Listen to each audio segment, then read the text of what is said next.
Look, I opened this jar of rotten baby food, and well, a butterfly came out. Is it okay is it okay if we swear, or this is a family friendly podcast? See, you can definitely swear if you want. If it's too much, I can bleep it out at any time. Okay. All All right. right.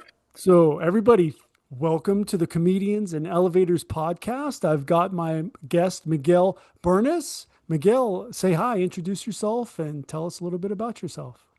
Hey guys. My name is Miguel Bernas. I'm coming to you from tropical Singapore. I told Keenan at the beginning is that I'm not a comedian. I just play one on LinkedIn.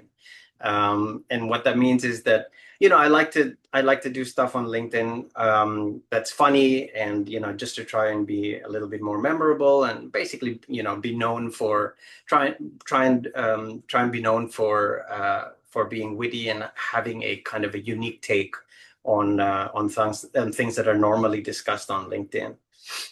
So Well, yeah, that's so I'm an entrepreneur. I run my own business. We are currently building a mobile game, but also I have a long history in large media companies, working for companies like MTV and a bunch of other places. So yeah. very cool. Very cool. What's your mobile game about? So I'm building a mobile game, which is a virtual, an augmented reality, voice-driven game. It's a mobile game. So I think the most important thing is we're building it from the ground up for dads to be able to play with their kids.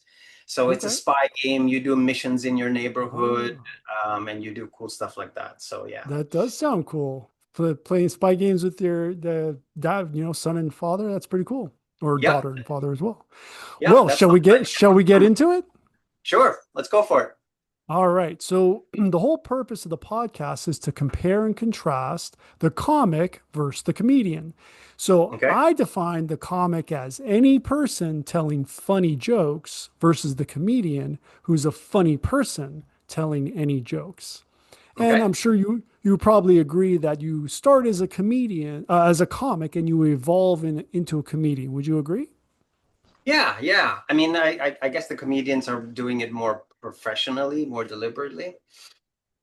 So there's the accidental comic. Is that a potential origin? It just you kind Yeah, of fall yeah, into it. Okay. sure. Well, let's start with the first question. It's about the role of persona in comedy. So how much of the comedian's voice is a character versus the real self? So I think for comedians, for the most part, their onstage presence is really a character, right? Um, and if you think of kind of more extreme examples, like say Gilbert Gottfried or Robin Williams or Jerry Lewis, right? Well, they'll go as far as to have this voice or Mhm. this energy that is pretty much only really present on stage, and that's kind of their persona. But I think the other important thing is that it's also a way to kind of separate the man from the material. I think very often comedians will get in trouble for bits that they do on their shows, and people completely forget that, hey man, it's comedy. They're deliberately doing things that are meant to provoke and meant to get a laugh.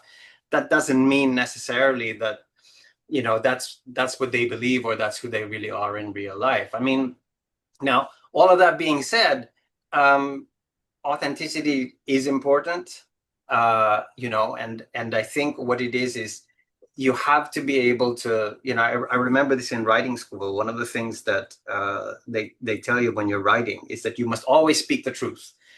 And I think that's the key to real comedy gold, is to how to be funny and how to be entertaining, but you're always speaking to a truth, right? You're always being true to something. um, and, you want to kind of flip that the other way around. You've got uh, comedians, for example, like Ellen DeGeneres, who've made a career out of niceness as their persona. But later on, she becomes accused of being inauthentic because she's not, because a lot of people say that she's not actually a nice person in real life. Now, I don't know how much of that is deserved. I don't know how much of that is just media, but that's the thing for me, is that sure, a lot of it is your character on stage, but a lot of it also has to come down with, are you speaking truth, right? I can see that. So I think I'm starting to discover that perhaps there might be a third element. There's the comic, the comedian, and perhaps the magician as well. And I think that may be where the persona may fit into this, right? Because you're not a comic, not a comedian, but you have this other character that you're putting on. So let's ask, does authenticity matter, or is illusion part of the magic? Oh, I think it's both. I mean, there is a craft, and then there's the stuff that's sort of spontaneous and in the moment. I think the craft is very much part of what makes comedy good, but there also has to be an underlying authenticity. I mean, I talked earlier about LinkedIn, right? And one of the reasons why I try to inject as much humor as I can into LinkedIn.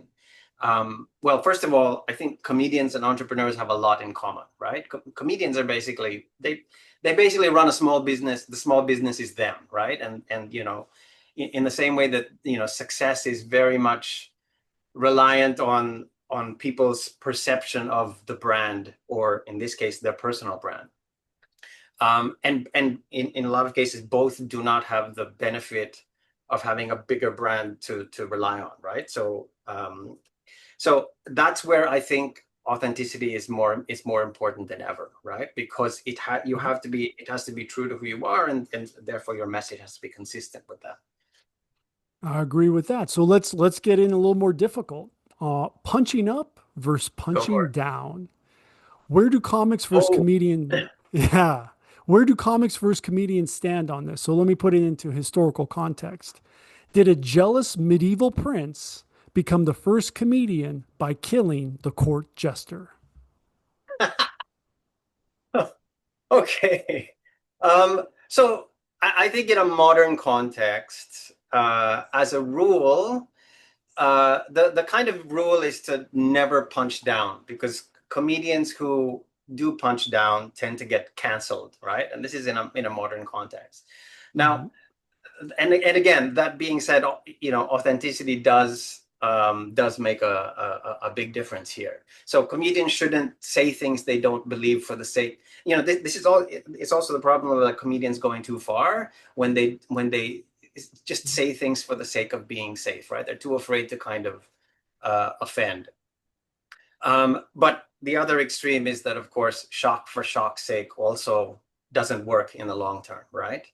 Okay. But there is something to be said for, you have to say things that are memorable.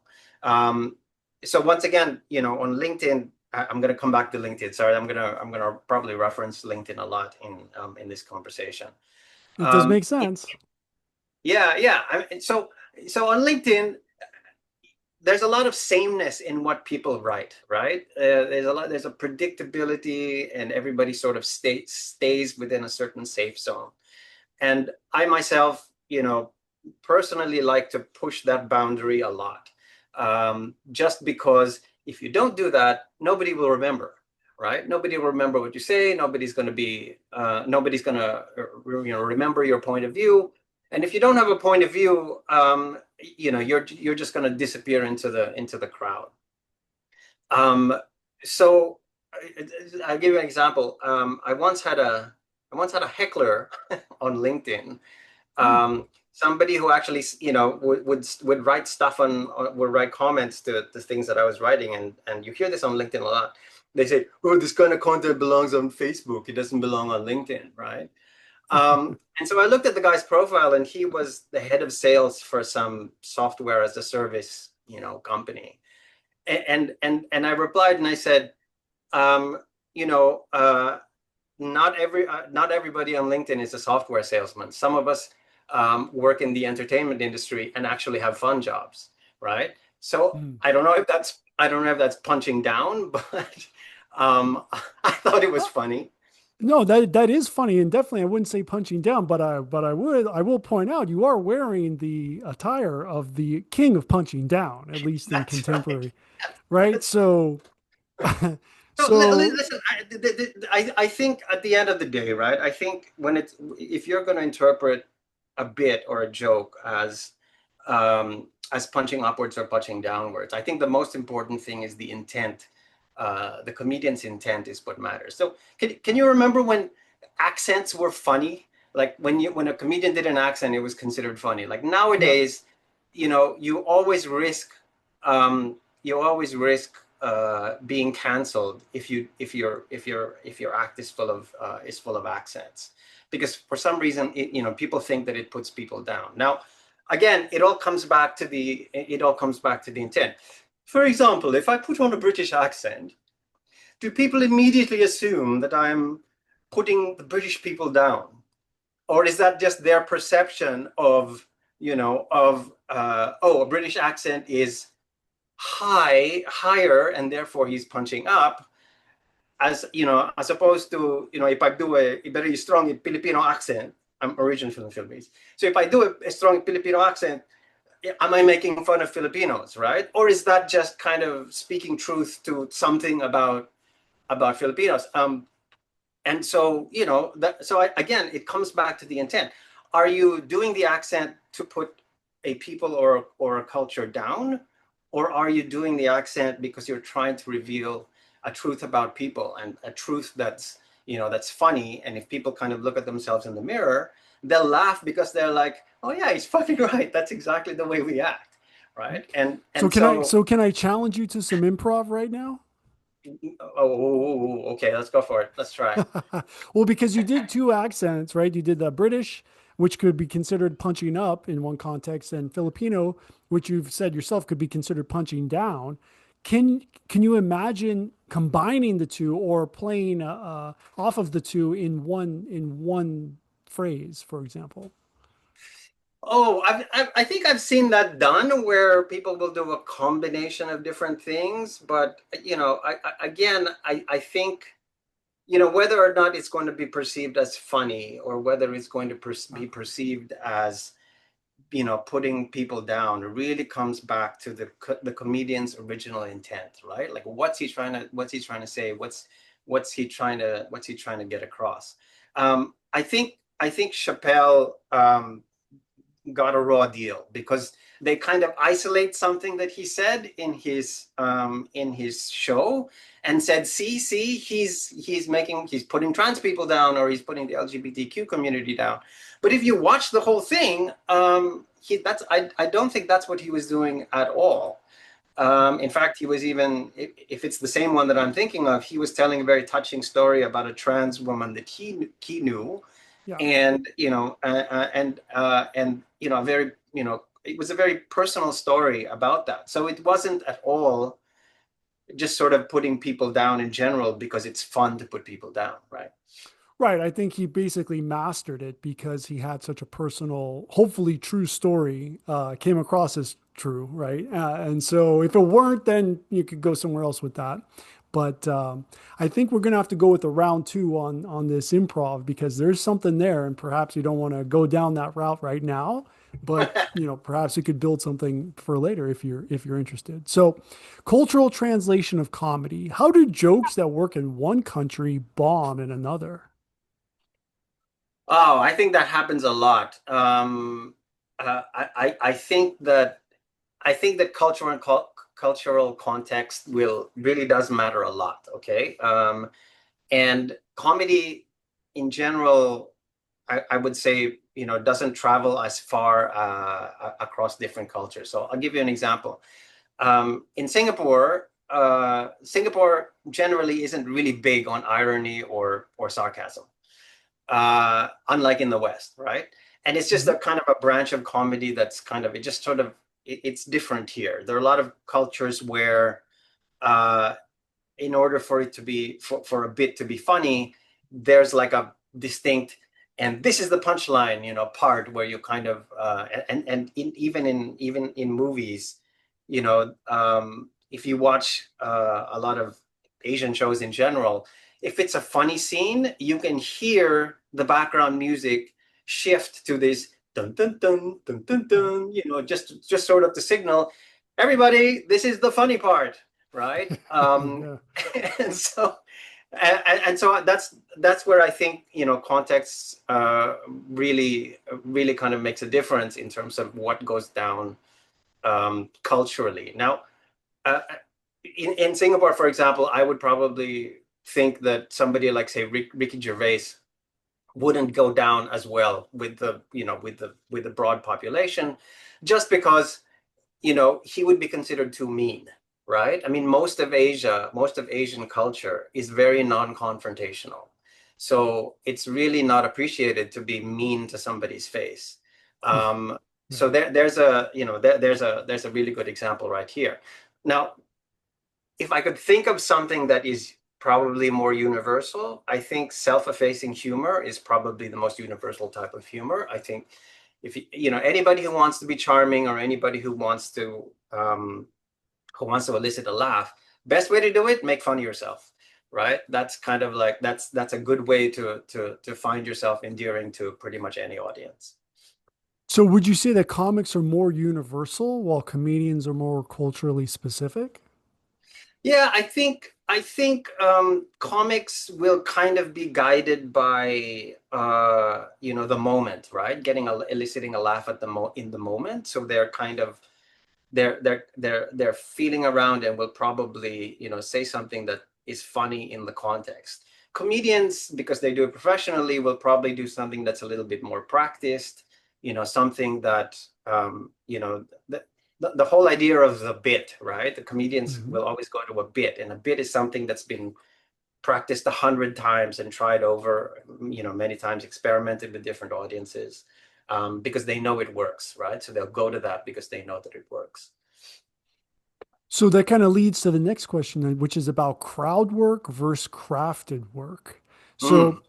if comics riff like influencers and comedians perform like in reaction videos, where's the sweet spot?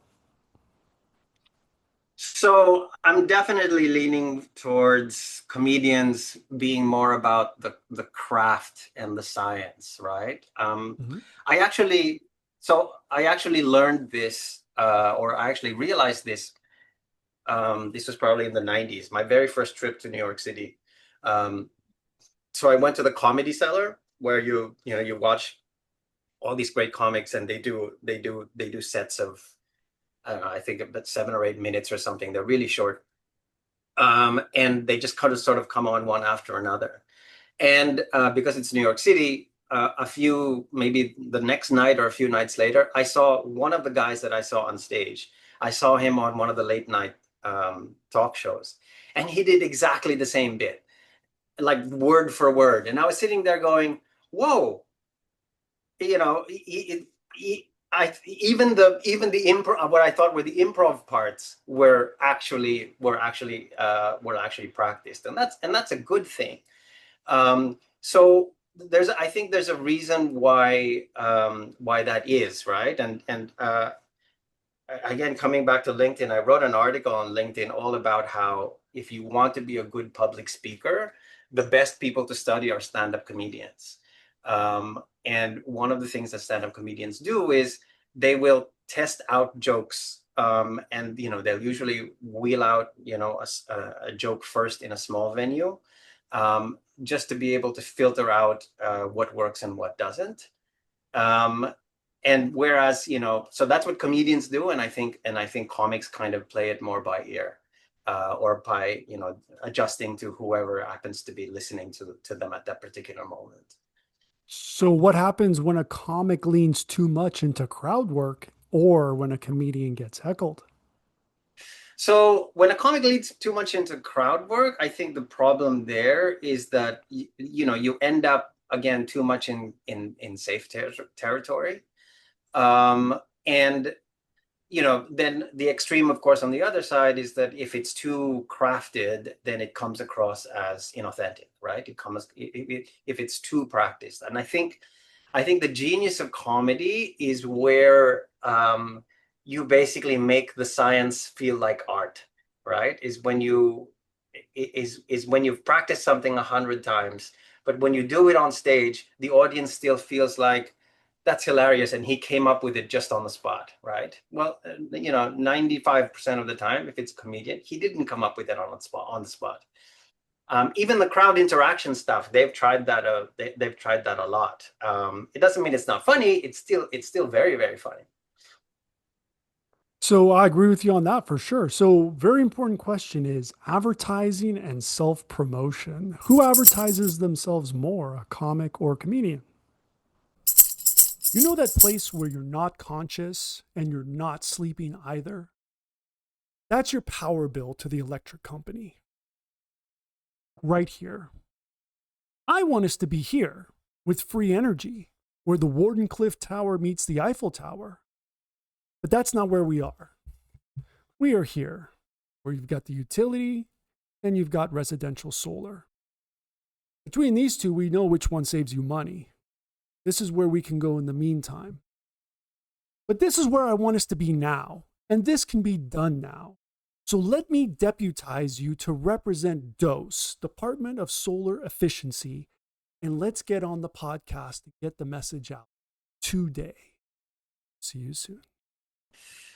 I think definitely the comedian advertises themselves more. I think successful comedic careers is all about discovering what works for you, and therefore that means sort of whether that manifests itself as crafting a character, an onstage persona, or being known for speaking on a particular topic or a particular set of topics, right?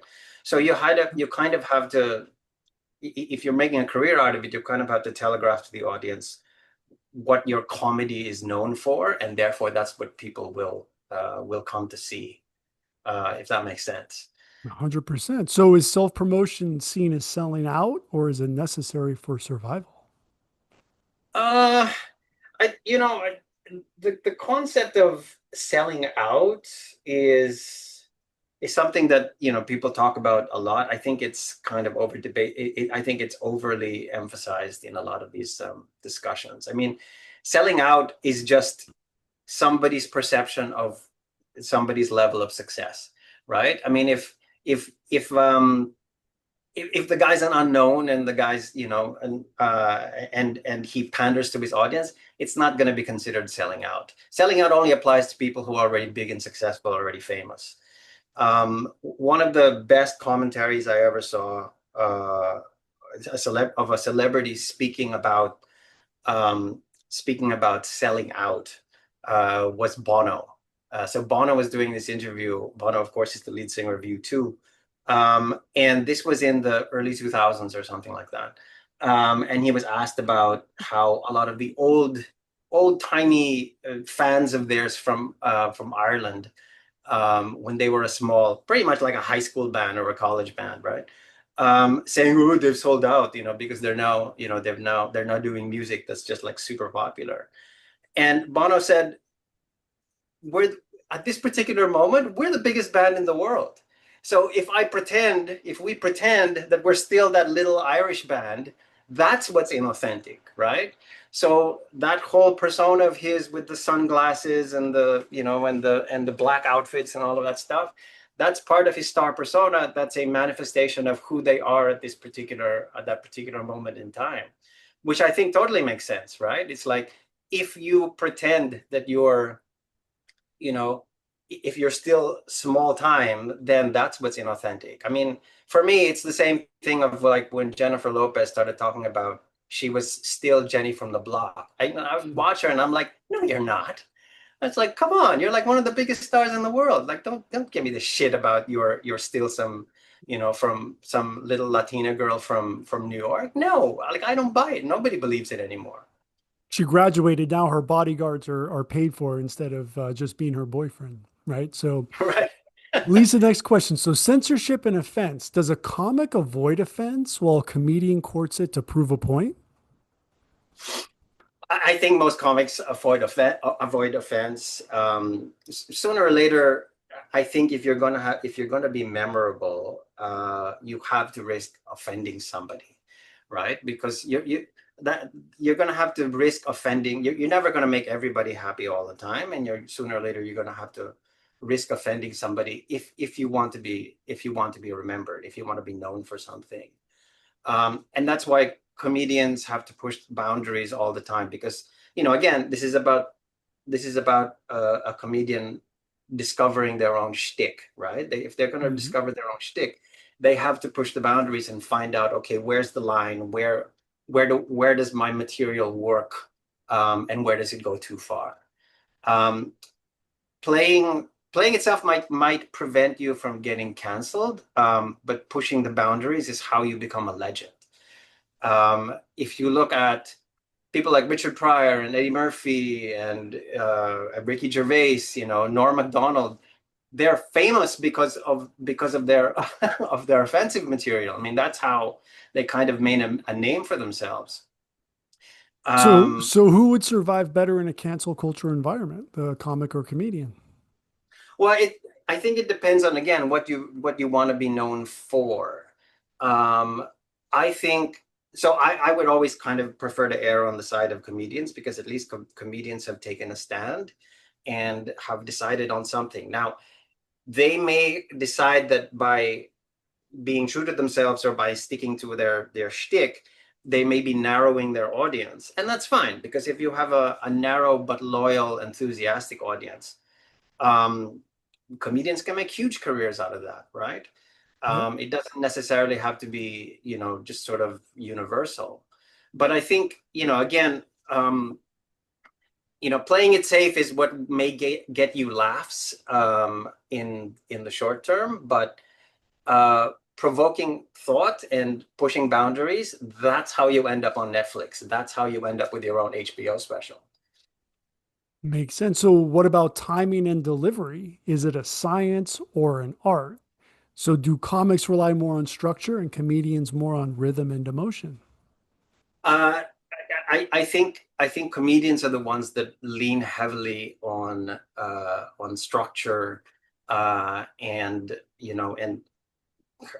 and very, very deliberately choosing the phraseology of their jokes and choosing the right words for their jokes, and also practicing the timing of it. Again, I think the genius of real comedy gold is when you approach it like science, but it still comes across as art, right? And if you think about science, right? I mean, science is the scientific method, right? Which means you observe, you hypothesize, you come up with an educated guess about something, then you experiment, and then you analyze the data afterwards. This is what comedians do, right? There's a reason why comedians try new material in the smaller venues, because if the joke bombs, it's okay. The damage is very, very limited.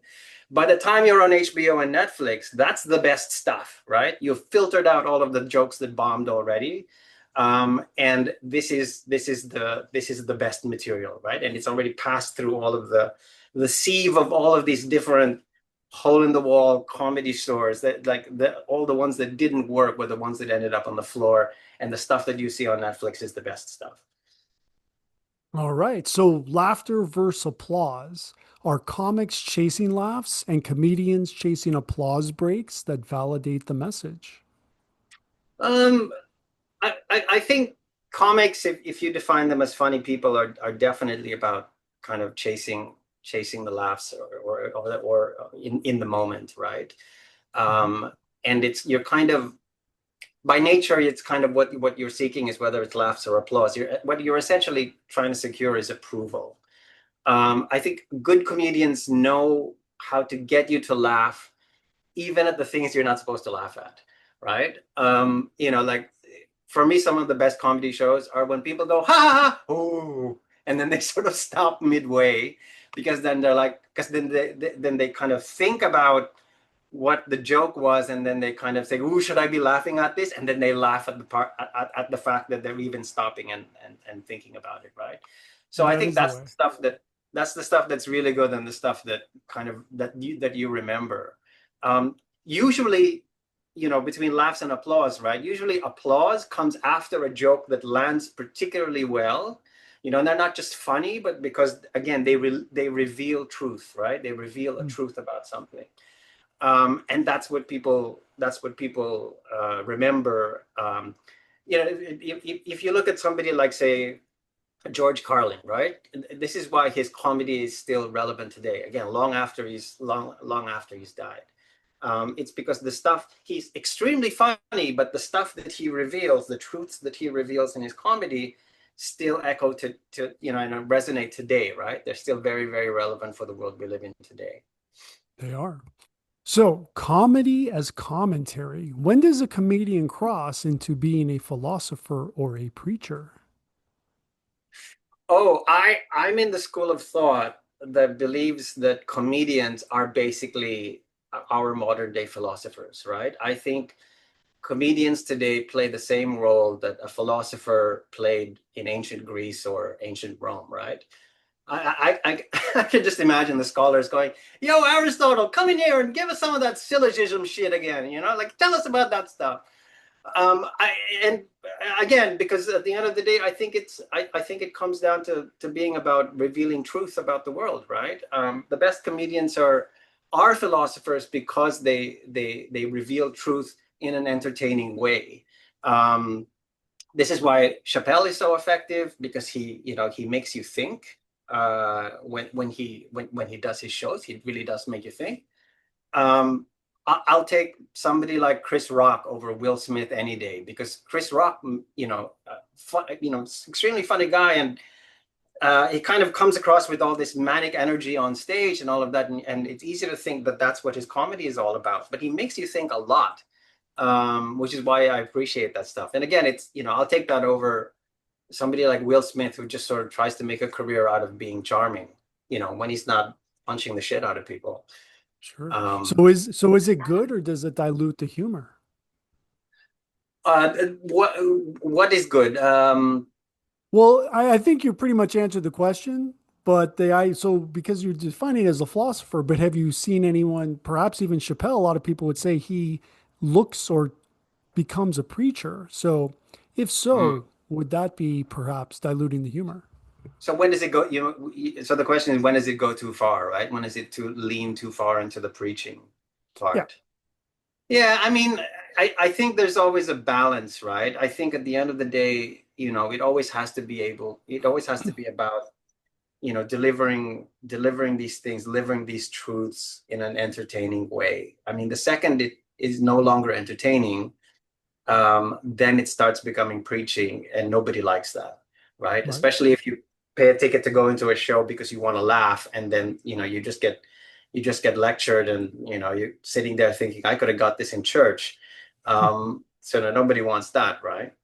Yeah. So I think at the end of the day, it's always about how entertaining you can be, and getting the audience, I think, to realize something about themselves, and then at the end of the day, you're laughing at it because you're also laughing at yourself. I would agree with that. So, comedy and vulnerability. I would argue that the comic hides behind his jokes and the comedian exposes himself. If you agree, which one is braver? Oh, I'm not really sure that I agree that comedians allow themselves to be vulnerable, because, as I said earlier, I think a lot of comedians have an onstage persona, right? That's more about a projection of a character than it is necessarily about revealing themselves. Um, I mean, now that being said, if I think about non strictly comedic formats, like I'm a big fan of the show The Moth. Are you familiar with that? So The Moth I is it's an on-stage show that kind of tours different cities. There's a uh, and what they do is they get people to go on stage, not necessarily professional comedians, and they just tell stories. And inevitably the stories are A, about their personal lives, but B, also kind of delivered in a really kind of funny way, right? That keeps the audience entertained. So I think that's a really, really good balance of, I guess you're in comic territory where they're not necessarily professionally being funny, but they're sort of being funny by accident, right? By telling a story that's funny. okay. And obviously, because they're personal stories, there's a bit of vulnerability that's being revealed there. I'll give you another example of a person that I think is really funny without being a professional comedian. There's a. Do you know who Anthony Scaramucci is?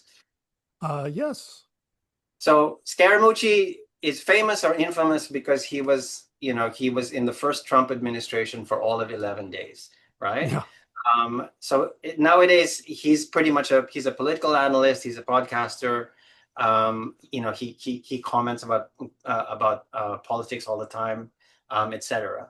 One of the things that I think is the reason why he's so endearing to audiences is because he makes a career out of acknowledging his own faults, right? And this whole thing about being in the Trump administration and getting fired after 11 days, that's very much part of who he is. And he embraces his own kind of checkered history, to the point where he came up with this whole thing where 11 days is now a unit of measurement that he calls a Scaramucci. Right, so he says Prime Minister Liz Truss, for example, in the UK, was Prime Minister for 4 Scaramucci's, right? So that kind of thing, right? So again, he puts himself down in order to make a point, and as a result, that's how he endears himself to his audience, and that's why I think people really appreciate him.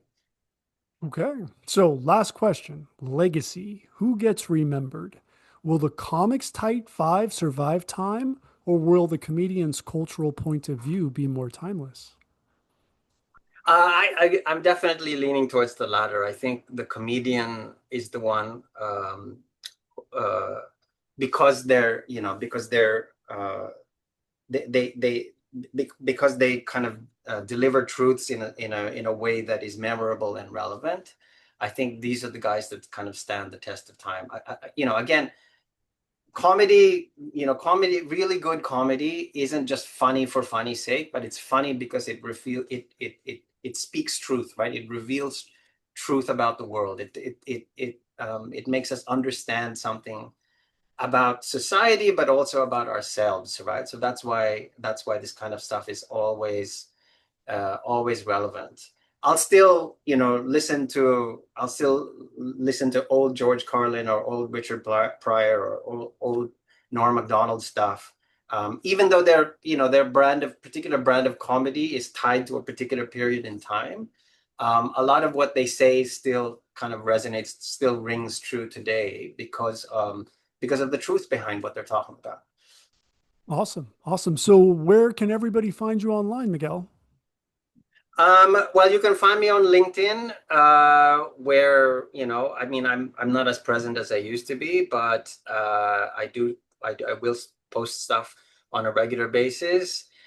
If you want to know more about the game we're developing, the game is called Go Operative, because you're an operative in a spy organization and you take instructions from your operator, who's the voice in your head. So Go Operative is go-operative.com. That's how you can find out more about our game. Please sign up for our early access. That's going to happen in a couple of months. And since I've got your audience, we're also fundraising. So if you want to put some money, you want to invest some money behind what I believe is going to be a huge game, and parents and kids everywhere are really going to love, now's a good time to get in. Awesome. Well, Miguel, thank you so much for being my guest. And for everybody, please like and subscribe, and we will see you in the next one. Thanks, everybody.